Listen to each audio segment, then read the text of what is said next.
Tumekutana tena ulingoni, mapambano yanaendelea. Leo tunasoma nini? Kuna kitu kinaitwa get int, ndio nini? Tumesoma mara mwisho kuna kitu kinaitwa get string, kuchukua maneno kutoka kwa user, lakini user inawezekana kuna kipindi ukahitaji uchukue maneno kutoka kwake, labda umri na vitu kama hivyo.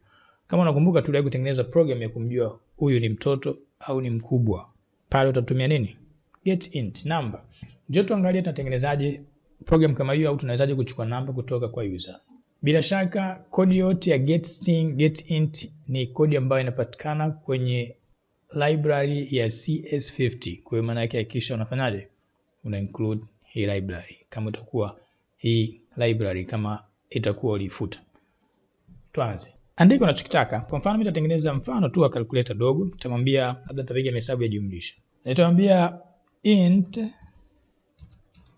x kwa mfano sawa get int. Take mabano, utaandika jina labda namba ya kwanza. Wewe utaandika unachokitaka. Mwisho nitaandika nini? Take colon.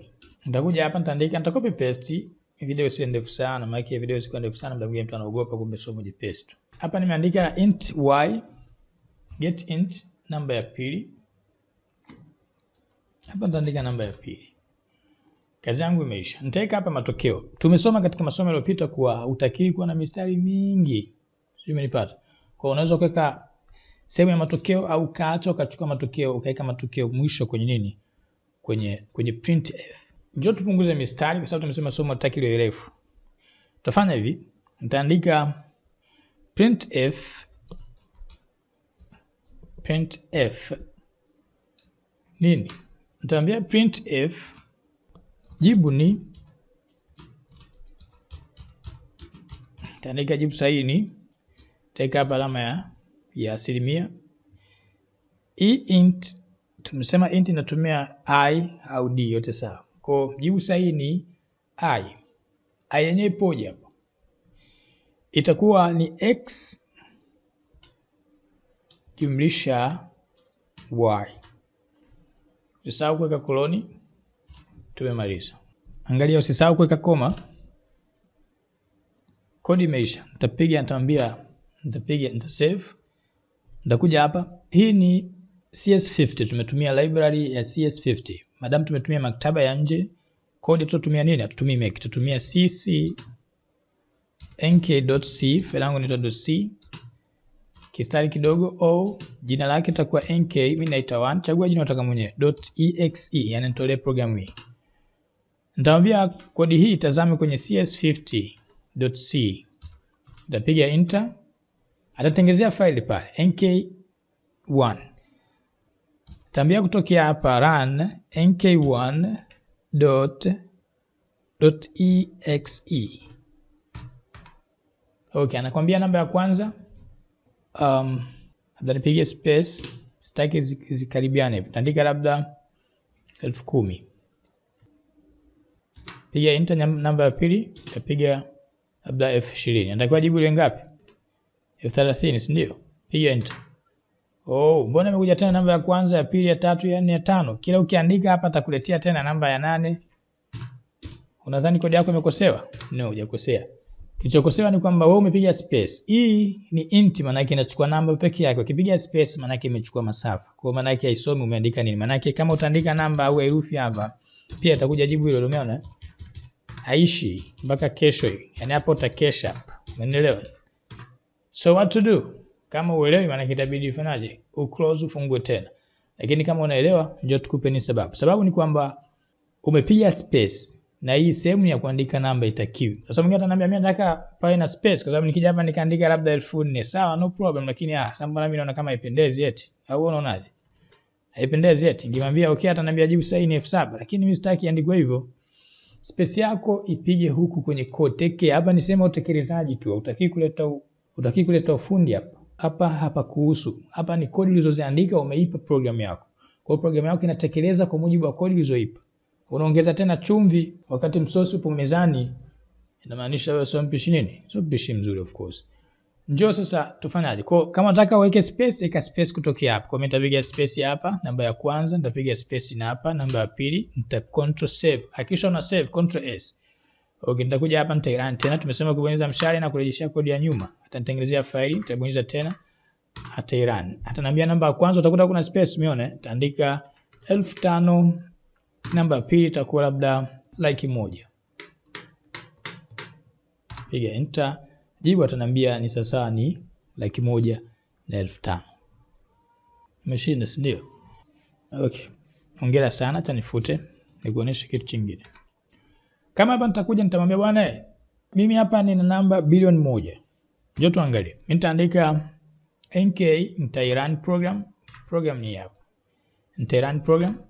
Namba zangu au pesa nilizokuwa nazo ni bilioni 1 jumlisha bilioni 2. Mimi sielewi, nataka inipigie hesabu. Unipata? Njoo hapa niandike. Nitaandika bwana, kuna bilioni 1.09. Maana yake ni milioni ngapi? 1,000. Kuandika 123 bilioni 1. Piga enter.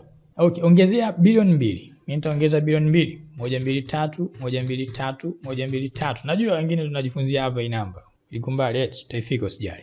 Ipo siku utazishika, usijikatie tamaa. Okay, piga enter. Ataambia jibu sahihi ni minus 123 kitu gani? Ndio nini? Ndio jibu yetu hilo. Sio sahihi. Ilibidi atuambie bilioni 3. Kwa nini kaandika hivi?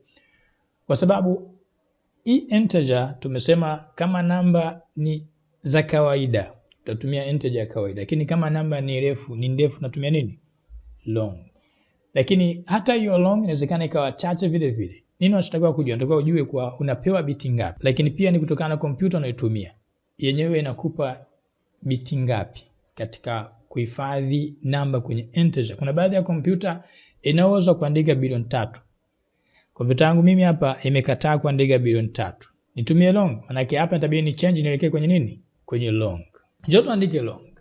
Kama ni long maana yake utabadilisha kila kitu. Tutaenda kwenye aina ya pili. Tumesema kuna integer, namba ya kawaida integer. Yaani namba chache. Namba nyingi tunatumia long. Kwa madamu namba yangu hapa inahitajika ni bilioni 2, bilioni 3. Bilioni 3 imeshindwa kuandika program, nitaiambia bwana tumia long. Taandika long.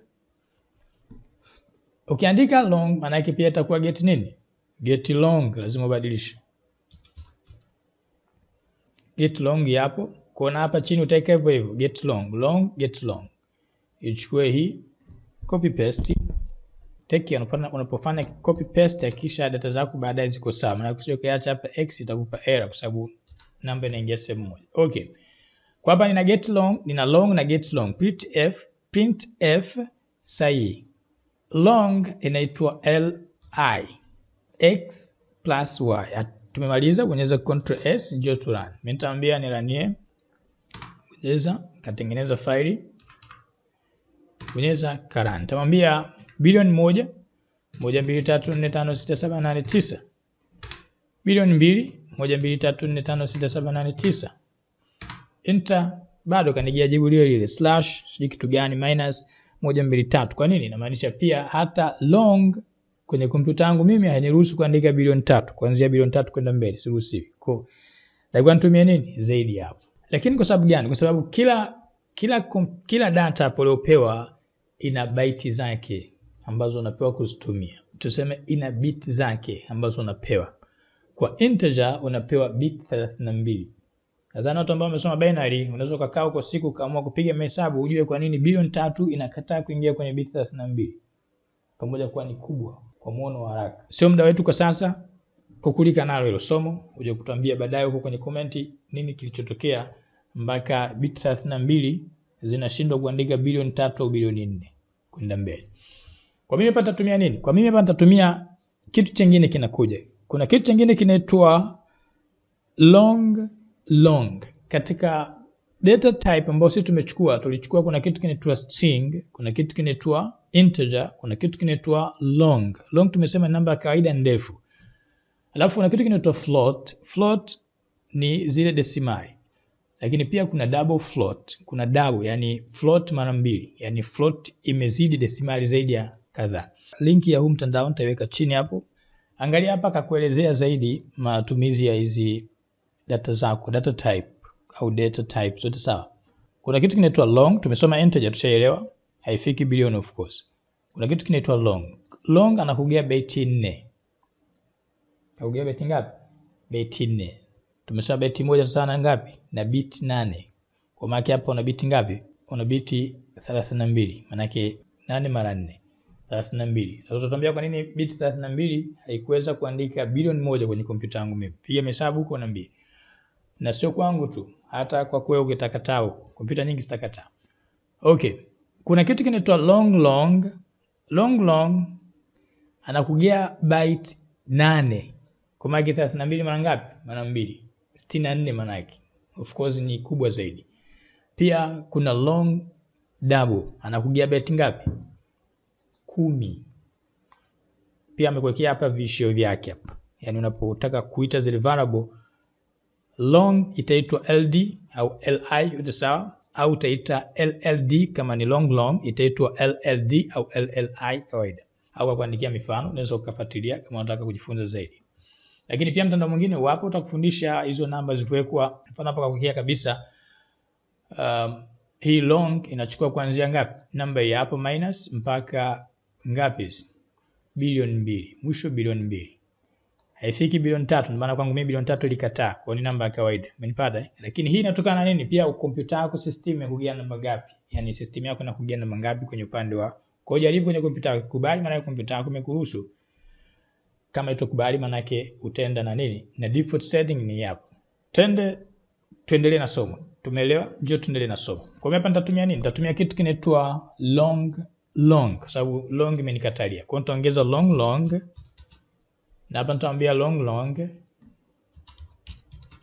Je, hapa nimwambia get long? No, ukimwambia get long atakwambia atujui get long ndo nini. Katika upande wa function, katika upande wa get hutatumia long, tumia long ya kawaida. Maana yake kwenye jibu pia utachange tu hapo kwenye jibu. Utaambia LLI au LLD, yote sawa, tumesema zote zinafanana. Jibu kama tulivyoandika. Nitaambia Ctrl S njoo tuirun. Mimi nitaambia nitengenezee program. Kanitengenezea, nitaambia irun. Sasa hivi nikiandika bilioni 3 nikamwambia bwana na bilioni 3 1 2 3 4 5 6 7 8 9 bilioni 1 2 1 2 3 4 5 6 7 8 9 nitapata bilioni 3. Kanaambia jibu sahihi ni shingapi? Ni bilioni 3. Kaiandika, hakuna ugomvi wote. Kwa sababu gani? Kwa sababu data nimezidisha au byte au bit nilizopewa nimezifikisha mpaka 64. Bit 64 nyingi sana unajua. Mwingine ataniambia sasa mwalimu, tumesema hii ni long, kwa nini tunatumia get long?